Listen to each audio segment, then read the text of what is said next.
Que raconte la première page du livre de votre histoire de vigneron? En 1926, mes arrière-grands-parents se sont installés à Bonalgues, ils arrivaient de Corrèze, et c'est là que l'histoire a commencé, que de génération en génération, on s'occupe encore de ce domaine à l'heure actuelle. Quelle est votre étape favorite dans le processus de création de vos vins? Le métier de vigneron, c'est tout au long de l'année, c'est une somme de petits détails qui font qu'on arrive au vin qu'on a en tête. Je crois qu'il y a quand même un moment, si on doit en retenir un, c'est la période des vendanges. Ça concentre à la fois tout ce qu'on a fait de travail à la vigne, et tout ce qu'on commence à faire sur la matière première qui est le raisin. Donc si je dois garder qu'un moment, c'est celui-là. Quel est le souvenir de votre première vendange? Le meilleur et le pire? Première vendange, j'aurais du mal à la dater, mais clairement c'est tout petit. J'ai souvenir moi de me balader dans les rangs de vignes avec les vendangeurs qui rigolent, qui râlent. Moi je suis un peu la mascotte des vendangeurs parce que je dois avoir, je sais pas, 5 ou 6 ans, ça c'est le premier.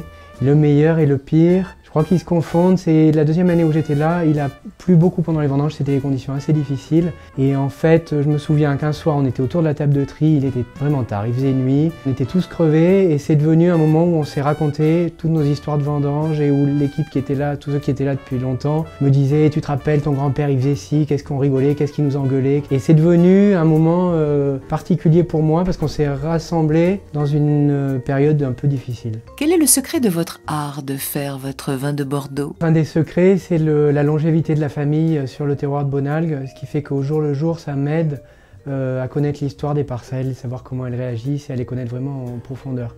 J'ai même des livres qui datent de la Révolution française et qui expliquent comment à l'époque ils géraient le vignoble. Quelle est l'histoire de votre étiquette? Sur l'étiquette, il y a 3 demi-lunes, l'étiquette de Bonalgues, 3 demi-lunes qui ont à voir avec les chevaliers de Malthe qui sont passés par Pomerol. Et puis il y a également l'emblème de la propriété qui sont 2 animaux un peu mythiques qu'on a retrouvés dans les livres anciens de la propriété. Quelle est la date de naissance de votre cuvée préférée? Si je dois parler des millésimes anciens, sans doute Bonalgues 90. D'abord c'était le moment où moi je commençais vraiment à m'intéresser au vin et c'est le millésime qui m'a fait me dire que sans doute un jour ce serait mon métier. Et puis dans les millésimes récents, j'espère que 9 et 10 on a fait aussi bon que ça. Quel type de mets s'accorde le mieux avec votre vin? Moi j'aime bien la cuisine assez simple, ça peut être par exemple de la volaille rôtie et puis accompagné par exemple en ce moment c'est la saison des cèpes, ça accompagne très bien les arômes de Bonalgues et de nos merlots. C'est d'ailleurs ce qu'on va déjeuner à midi avec l'équipe des vendangeurs parce que c'est un plat de saison.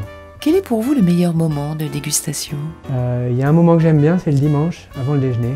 On se retrouve avec les copains et on a l'appétit qui commence à venir un peu.